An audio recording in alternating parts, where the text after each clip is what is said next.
మనతో పాటు Marwadi university assistant vice president admissions Mahendra Naidu గారు ఉన్నారు. ఆయన అడిగి క్లియర్ గా తెలుసుకుందాం. మహేంద్ర నాయుడు గారు నమస్కారం. నమస్తే అండి. ఇంజనీరింగ్ అంటే కంప్యూటర్ సైన్స్ ఒక్కటేనా? వేరే ఆప్షన్స్ ఎలక్ట్రానిక్స్ కూడా వదిలేద్దాం. ఇంజనీరింగ్ లో అవి రెండు వదిలేద్దాం. ఆ రెండు బ్రాంచెస్ గురించి బయట చాలా పోటీ నడుస్తుంది. వాటి గురించి పక్కన పెట్టండి. ఇంకా అసలు ఇంజనీరింగ్ అంటే వేరే ఏమీ లేదు అనేటువంటి భ్రమ చాలా మందిలో ఉంది. ముఖ్యంగా ఇది నేను పేరెంట్స్ కోసం చెప్తున్నాను. నా పర్సనల్ ఒపీనియన్ కూడా, కంప్యూటర్ ముందర తమ కొడుకు కానీ కూతురు కానీ కూర్చోకపోతే వాళ్ళు అసలు చదువుకున్నట్టుగానే ఫీల్ అవ్వట్లేదు ఈరోజు. అంత బాధపడుతున్నటువంటి పేరెంట్స్ కోసం కొంచెమైనా ఇతర ఇంజనీరింగ్ శాఖల్లో ఎలాంటి అవకాశాలు ఉన్నాయి తెలుసుకుంటే నా ఇంటర్వ్యూకి ఒక పర్పస్ ఉంటుందని చెప్పి నేను భావిస్తున్నాను. మహేంద్ర నాయుడు గారు, మీరు ఏం చెప్తారు? సార్, దీంట్లో ఒక చిన్న విషయం చాలా ఇంటర్వ్యూస్లో కూడా నేను చెప్తున్నాను. అంటే బాగా చదివే పిల్లలు ఉన్నారు. అంటే ఇక్కడ ఏమవుతుందంటే, మనకి లెట్సే ఒక 100 జాబులు ఉన్నాయనుకోండి. ఆ 100 జాబుల కోసం 100 మంది పిల్లలు చదివితే బాగుంటుంది. ఇక్కడ ఏమవుతుందంటే, ఉన్నది 100 జాబులు అయితే 1000 మంది చదువుతున్నారు.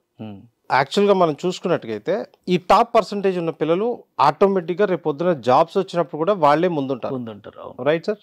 మరి ఇప్పుడు 50%, 60%, 70%, 80% వచ్చిన పిల్లలు వాళ్ళు ఎందుకు లైన్ కట్టి వెనకే ఎందుకు ఉండాలనుకుంటున్నారు? అసలు ఇక్కడ పిల్లలు కానీ పేరెంట్స్ కానీ అది ఆలోచించట్లా. రైట్? ఇప్పుడు చదువుకునే దేనికోసం సార్? మంచి పొజిషన్ రావాలి, కెరీర్ సెటిల్ అవ్వాలి, ప్రశాంతంగా జీవితాన్ని లీడ్ చేయాలి. అదే కదా, ఇదే ఆప్షన్స్. మరి ఆలోచన ఆ పాయింట్కి వచ్చినప్పుడు ఎందుకు మర్చిపోతున్నారు?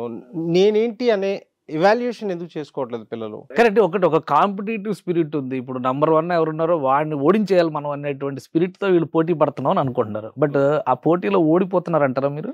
అంటే విమానం ఎగురుతుంది అంటే బాగుంది సార్, నేను రెక్కలు కట్టుకొని ఎగురుతానంటే అది ఎట్లా అవుతుంది? అంటే ప్రాక్టికాలిటీ ఉండాలి కదా.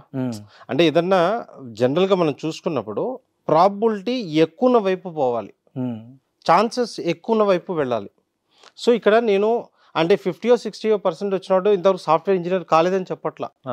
మనం ఎప్పుడు చూసుకున్నా సక్సెస్ పరంగా మనం చూసుకున్నప్పుడు ఏం చూస్తాం? పర్సంటేజ్ ప్రకారం చూస్తాం.